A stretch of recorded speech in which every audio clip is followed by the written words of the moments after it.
What's up, everybody? If you want to join the greatest online Star Wars community, the Fandom Menace, make sure you hit that subscribe button before today's video starts, so you don't miss out on any updates and you're always the first to know when our newest videos go live. The following is a world-class Bullshitters exclusive.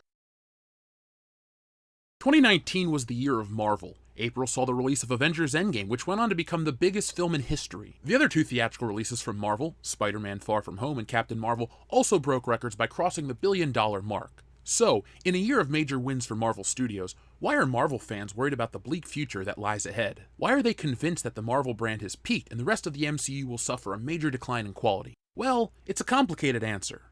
There are multiple reasons, and today we're going to take a deep look at one of them. So sit back and get ready while we take a closer look at the Marvel problem. Before we can discuss the Marvel problem, we have to figure out why Marvel is so popular with so many people. Is it because it's a well-marketed property owned by one of the biggest entertainment companies in the world? Possibly. But Marvel became a household name synonymous with great characters decades before Disney came sniffing around like a pack of ravening wolves. The real reason Marvel was able to elevate itself from its humble beginnings was because Marvel is the modern-day myth. If you found this video and you don't know what a myth is, well, it's a folklore genre consisting of narratives and stories that play a fundamental role in society, such as foundational tales or origin myths. The main characters in the myths are usually gods, demigods, or supernatural humans. I don't know about you, but that sounds an awful lot like a comic book to me. We have characters that are gods, demigods, or supernatural humans that all have origin stories of their own. Myths are important to us because they're storied vehicles of supreme truth, the most basic important truths of all. By them, people regulate and interpret their lives and find worth and purpose in their existence. Myths put one in touch with sacred realities, the fundamental sources of being, power, and truth, according to Christian theologian Conrad Hayers. If that sounds heavy, that's because it is. Superheroes are inspirational. When a person dresses up as a superhero, the hero they choose is a reflection of who they are. It's part of their identity. There's something within that character that you see in yourself that's also something that you aspire to be. Unlike dressing up like Darth Vader or Michael Myers, each superhero represents something: sacrifice, nobility, truth, justice, and the American way.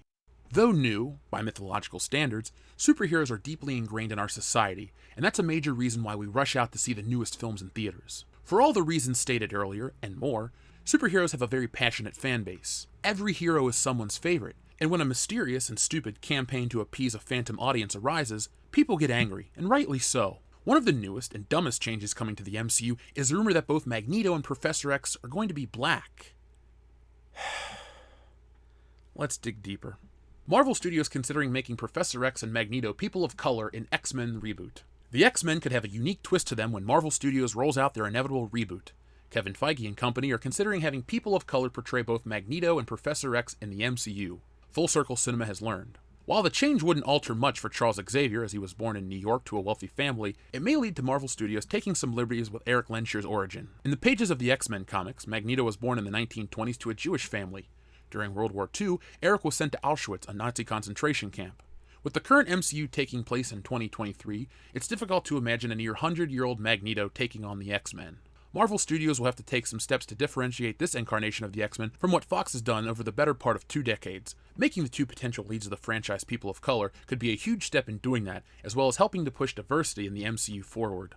Earlier this year, Feige spoke about representation in the MCU and how he believes it's the future of the franchise. So, the notion of representation on screen, in front of and behind the camera, somebody once asked me, so is Black Panther a one-off? And I said, no, it's not a one-off, Feige told The Wrap.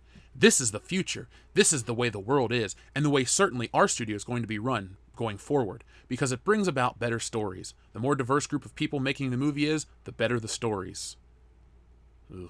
When the X-Men were to make their live-action debut in the 2000 film, Fox enlisted veteran actors Patrick Stewart and Ian McKellen to tackle the roles of Professor X and Magneto.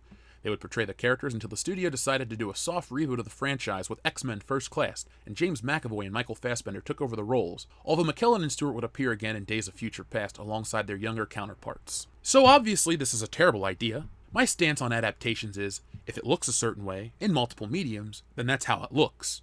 Period. When you deviate from that, you get a bastardized version that has no reason for existing. But the problem with this Diversity First campaign is more than aesthetic. Magneto is a character that cannot be separated from his origins. Magneto is a Holocaust survivor whose extreme methods and cynical philosophy derive from his determination to protect mutants from suffering a similar fate at the hands of the world that fears and persecutes mutants. Bryan Singer's X-Men portrayed Magneto's origin perfectly. We saw the scene, and in that very moment, we understood his entire worldview. He's much more militant than Professor X. If Professor X is Martin Luther King Jr., then Magneto is Malcolm X. The incoming MCU X-Men film is trying to change Magneto to be a black man. Rumor has it that Denzel Washington is the desired choice. Well, Denzel already played Malcolm X. Once was enough, Marvel. Marvel characters cannot be separated from their origins, and Magneto is no different. The Holocaust is not interchangeable with the civil rights movement or slavery. They're completely different beasts. If the argument for Magneto to be black is that he's too old to be a Holocaust survivor, well, he's definitely too old to be a former slave who suffered injustices firsthand. If he's a child of the civil rights movement, the motivation is not extreme enough. It's not right. It's not Magneto. This is just messing with something that works for the sake of stupidity. No one who actually spends money on Marvel products has never once thought to themselves, X-Men would be a much better property if Magneto was black. It's the same for all the money-spending fans. They're fans of something. They love it. They want more, and they don't expect it to change randomly. People at publications like the Mary Sue aren't fans of these properties. They're fans of ideology that are desperate to appear on the right side of history by championing changes that excite absolutely no one. They're like the face huggers from Alien. They sexually assault your face, impregnate you with terrible ideas, and then burst out of your chest, killing you, and in the process, the thing you love too. Of course, the Mary Sue has to chime in on this topic, and like everything else, they do it poorly. With Marvel's plans for X-Men and Fantastic Four movies completely up in the air, the rumor mill is churning, and one of the rumors going around is that Kevin Feige and co. are considering having people of color portray both Magneto and Professor X. This sounds familiar. Let's jump ahead and see where the opinion piece starts and why it falls apart. Now this might come as a surprise, but I only think this half works. I think making Eric a visibly romantic Jewish man would be super important and in a good way to counter the whitewashing casting fail that is Scarlet Witch/Wanda. Now, quick detour. This is a picture of Scarlet Witch from her very first appearance in X-Men. She's white. I don't see the problem. I think you could also choose a mixed-race Jewish person, but I think it would be important to actually cast someone with Jewish ancestry, which could be someone of any racial group.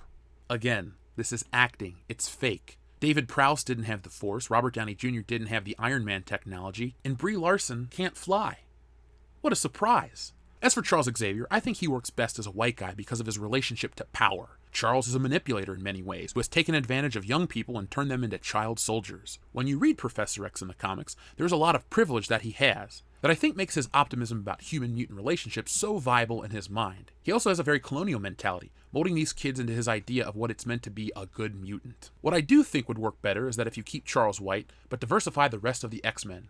Scott Summers I can see as a Native American, Jean Grey could be Latina, Beast could be Southeast Asian, etc. I think diverse X-Men is a better goal than a non-white Charles Xavier himself, not to mention the optics of him as a white man running a school of young people of color for his political agenda would be an interesting long-term narrative and highlight Charles's ignorance towards the feelings and issues facing his students. I love diversity in these movies and I want it to happen, but I would like thought to be put into it.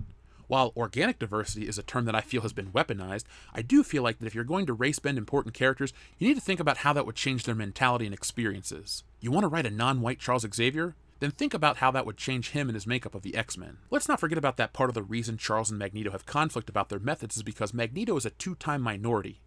Two-time minority? Is that a thing? That sounds like I'm a two-time Oscar winner. I'm a two-time Emmy winner. Two-time minority? That doesn't make any fucking sense. I don't even know why I'm reading this. Anyway, back to the article before I go nuclear. He is aware that humans already hate other humans, so he cannot believe in some sort of utopia where humans will come to love mutants who are even more different. So if we have a non-white Charles, then we need to understand why he as a person of color who had experienced racism would have that optimism. I'm glad Feige wants more representation, but let's also get some of that behind the scenes in the writer's room. It's not about diversity in the writer's room. It's about who's best for the job. If it's all women who make the best X-Men film, then so be it. Remember, it was a woman who made X-Men the animated series and the Mighty Morphin Power Rangers possible. It was also a woman responsible for all the great voices heard on Batman the Animated Series. Let's just remember that. Jumping back to the stupid article, making the X-Men every color of the rainbow is a terrible idea. As I stated earlier, the way a character is drawn is the way a character should be adapted. It's part of their identity. And as I also stated earlier, each character is someone's favorite. So while you at the Mary Sue don't care, the money-spending audience does. One of my favorite X-Men is Cyclops. Always has been. I love the design, the powers, and the fact that he's stiff as a board because of his leadership duties. I get the character. I've also bought a lot of Cyclops merchandise over the years. If they alter him to appease the diversity goons, I'll flat out stop buying anything based on Cyclops. He's one way. Leave him to be. The same goes for every character listed in the article. I'm opposed to changing all of them. Why?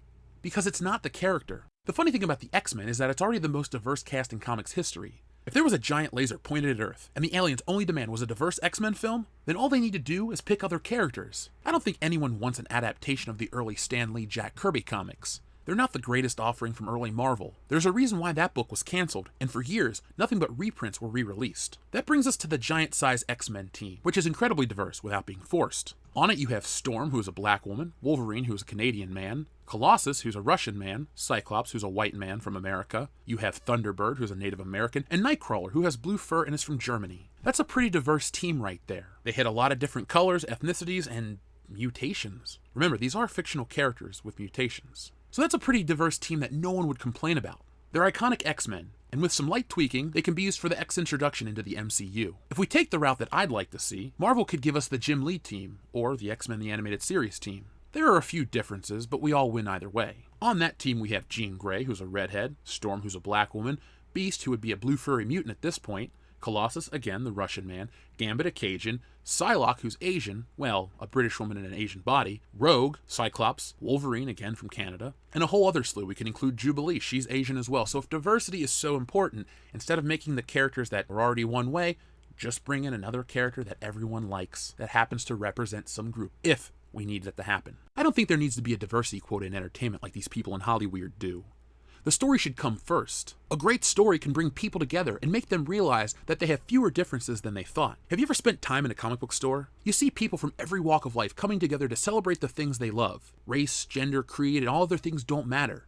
These stories unite the people. That's the message of the X-Men, to break down barriers and remove hate from humanity. The diversity police compartmentalize people and categorize them by race, taking away their humanity and making them a skin color or orientation only. To quote Depeche Mode, people are people.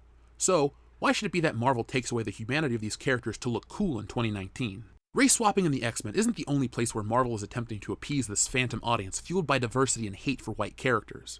Iron Man is the next victim of this race swapping bullshit, but he's going to be used in a much different, yet more dangerous way than you may think. And we'll cover that next time.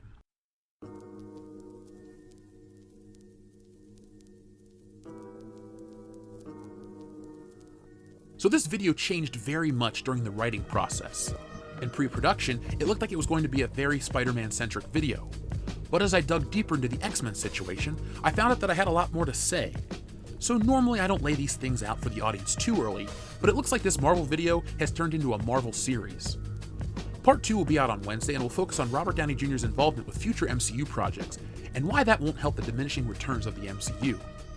The video will also cover the Captain Marvel controversy and how there's more weight to the rumored empty seats than you think, and how the Joker film doesn't play into the critics' agenda. And finally, Part 3, which will be released on Friday, will focus on Spider-Man leaving the MCU and focus on Marvel moving forward.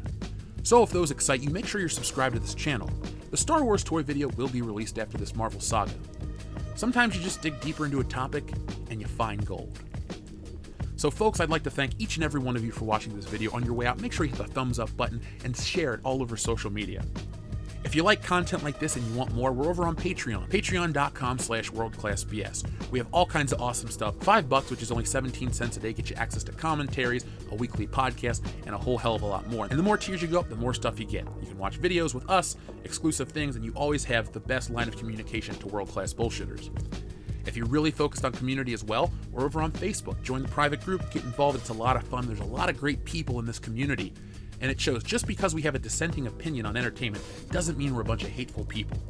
The Fandom Menace is an awesome community with a lot of wonderful people, so join us and see how we can save entertainment one movie at a time. So that's it for me for today. I'm going to head out, and I got one request. If you watch every video, this is old hat to you, but if you're new, and we keep growing all the time, welcome, thank you for joining us. I have one request. What is it? Go out into the world and be excellent to each other.